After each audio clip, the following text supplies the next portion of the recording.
शुरू होकर LPG, LNG सबको घसीट चुकी है ये वॉर। खाद, पानी, खाना, पेट्रोल, डीजल, टपरी पर मिलने वाली चाय, क्या कुछ महंगा नहीं हो रहा। The list goes on and on. भारतीय रुपया डॉलर के मुकाबले 94 के बहुत करीब पहुंच गया है। स्टॉक मार्केट में इन्वेस्टर्स ने 23 मार्च को 13 लाख करोड़ रुपए खो दिए। ये सिर्फ एक दिन का डेटा है। इस महीने ऐसे बहुत से दिन आए। 1973 और यूक्रेन वॉर को मिला दे, उससे भी बड़ा ऑयल क्राइसिस बन गया है। भारत का सीएडी यानी व्यापार घाटा पिछले साल से लगभग दोगुना हो गया है। क्या है भारतीय अर्थव्यवस्था की हालत और ये किस तरफ जा रही है?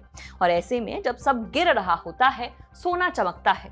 लेकिन अब ऐसा नहीं है। गोल्ड, जिसको सेफ हेवन कहते हैं, वो भी टूट रहा है। क्यों?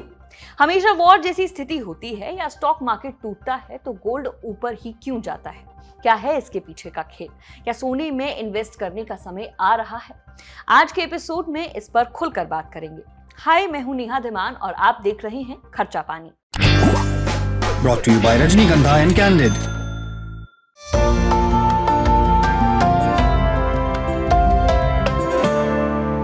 हम गोल्ड, महंगाई सब पर बात करेंगे, लेकिन सबसे पहले मार्केट पर।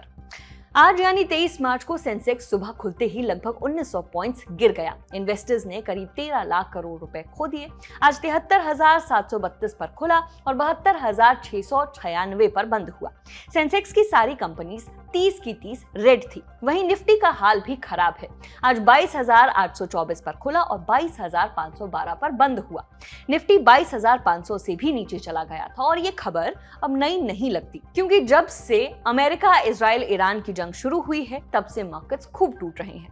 पर इसका सिर्फ एक कारण नहीं है। Candid dusting powder, 4 skin problems का एक expert solution. Candid dusting powder, हटा खुजली, लगा कैंडिड। देखिए, दुनिया में जब जंग छिड़ती है, जैसे अभी अमेरिका, ईरान और इजराइल के बीच, तो निवेशक डर जाते हैं। उन्हें लगता है कि आगे क्या होगा, कोई नहीं जानता। इसी अनसर्टेनिटी के कारण वो शेयर बेचकर पैसा सुरक्षित जगह पर रख देते हैं और बाजार गिर जाता है। भारत अपनी जरूरत का करीब 85% कच्चा तेल बाहर से खरीदता है। अब जंग की वजह से तेल महंगा हुआ है तो कंपनियों का खर्च बढ़ेगा, पेट्रोल डीजल महंगा होगा और महंगाई बढ़ेगी। यही डर शेयर बाजार को नीचे खींच लेता है। जब रुपया गिरता है तो विदेशी निवेशकों को नुकसान होने लगता है। उन्हें लगता है कि भारत में पैसा रखना अब फायदे का सौदा नहीं है, तो वो पैसा निकाल लेते हैं और बाजार में गिरावट आ जाती है। विदेशी निवेशक, जिन्हें FIIs कहते हैं, बाजार के बड़े खिलाड़ी होते हैं। जब ये लोग भारी मात्रा में शेयर बेचते हैं तो बाजार अपने आप नीचे आ जाता है।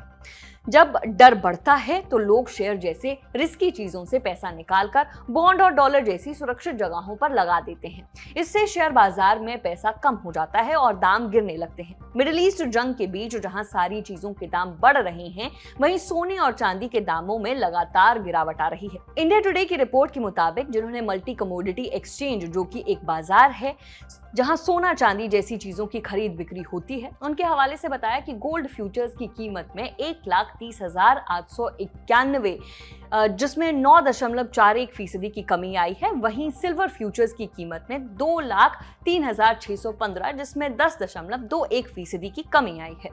आसान भाषा में समझे तो सोना और चांदी दोनों के दाम तेजी से नीचे आए हैं।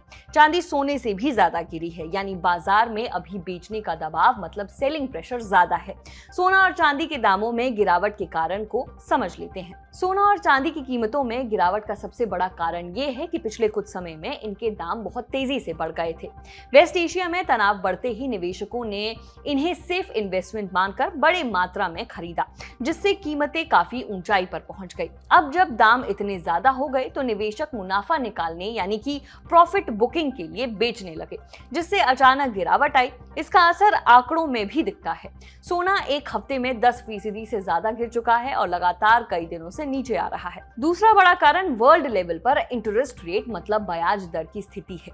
कच्चे तेल की कीमत $100 से $110 प्रति बैरल के ऊपर रहने से महंगाई बढ़ने का खतरा है, जिसके कारण अब ब्याज दर कम होने की उम्मीद घट गई है और बढ़ने के चांसेस बढ़ गए हैं।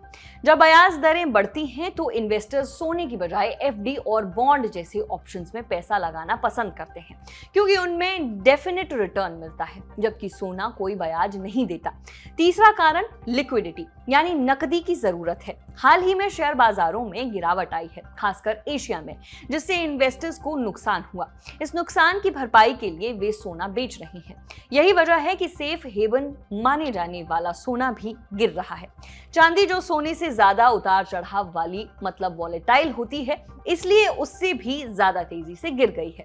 कुल मिलाकर सोना और चांदी इसलिए नहीं गिर रहा कि वह सेफ नहीं है, बल्कि इसलिए गिर रहा है क्योंकि वो पहले बहुत महंगा हो गया था और अब बाजार बदल रहा है। वॉर के दौरान हम एक चीज और देख रहे हैं, भारतीय रुपए में गिरावट। इंडियन रुपी नए रिकॉर्ड लो पर पहुंच गया है। फाइनेंशियल एक्सप्रेस के मुताबिक 23 मार्च के दोपहर के एशियाई ट्रेडिंग सेशन में रुपया 93 के पार गिरकर 93.27 प्रति डॉलर तक पहुंच गया, जो अब तक का सबसे लो रिकॉर्ड है। इससे पहले 18 मार्च को ये 92.63 प्रति डॉलर पर था। इसके अब कारण को समझ लेते हैं। भारतीय रुपए में गिरावट के पीछे 3 बड़े कारण हैं। पहला कारण है तेल की बढ़ती कीमतें। भारत अपनी जरूरत का लगभग 90% तेल इंपोर्ट करता है। जब कच्चे तेल यहाँ ब्रेंट क्रूड की कीमत के आधार पर समझेंगे, जिसकी कीमत 105 से 119 डॉलर प्रति बैरल तक पहुंच जाती है, तो भारत को ज्यादा डॉलर खर्च करने पड़ते हैं। इससे डॉलर की मांग बढ़ती है और रुपया कमजोर हो जाता है। दूसरा कारण है कि विदेशी निवेशक यानी कि फॉरेन इंस्टीट्यूशनल इन्वेस्टर्स भारत के शेयर बाजार से पैसा निकाल रहे हैं। फाइनेंशियल एक्सप्रेस के मुताबिक हाल ही में विदेशी निवेशकों ने भारतीय शेयर बाजार से बड़ी मात्रा में पैसा निकाला है।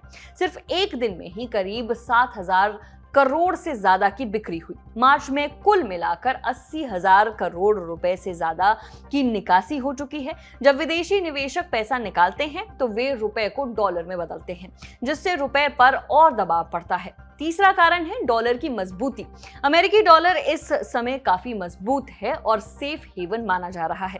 साथ ही फेडरल रिजर्व की स्ट्रिक्ट पॉलिसीज जैसे हाई इंटरेस्ट रेट्स के कारण डॉलर की मांग बढ़ रही है। जब डॉलर मजबूत होता है तो बाकी करेंसीज जैसे भारतीय रुपया अपने आप कमजोर हो जाती है। ये तो रही सोने, चांदी और रुपए के गिरने की बात। अमेरिका इजराइल ईरान वॉर को शुरू हुए 24 दिन हो चुके हैं। इसके चलते इंडियन इकोनॉमी पर भी बड़े पैमाने पर इंपैक्ट पड़ा है। उसे समझ लेते हैं। बिजनेस टुडे की रिपोर्ट के मुताबिक भारत की सबसे बड़ी चुनौती ऑयल के लिए दूसरे देशों पर डिपेंडेंसी है। हम पहले ही बता चुके हैं कि भारत अपनी जरूरत का करीब 85% तेल बाहर से लाता है, जिसमें से लगभग आधा स्ट्रेट ऑफ हॉर्मुज से आता है। इसके अलावा 68% से ज्यादा गैस LNG भी वेस्ट एशिया से आती है। इसीलिए वहां का कोई भी संकट सीधे भारत को प्रभावित करता है।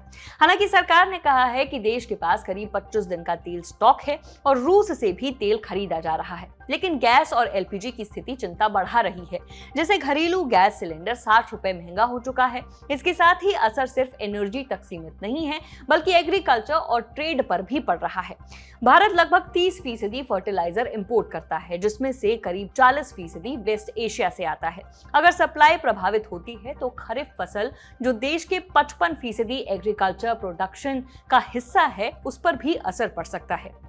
दूसरी तरफ युद्ध के कारण जहाजों को लंबा रास्ता लेना पड़ रहा है, जिससे ट्रांसपोर्ट, बीमा और डिलीवरी की लागत बढ़ रही है। कुल मिलाकर अभी स्थिति संभली हुई दिख रही है, लेकिन अगर ये युद्ध लंबा चलता है तो भारत की अर्थव्यवस्था पर इसका असर काफी बड़ा हो सकता है।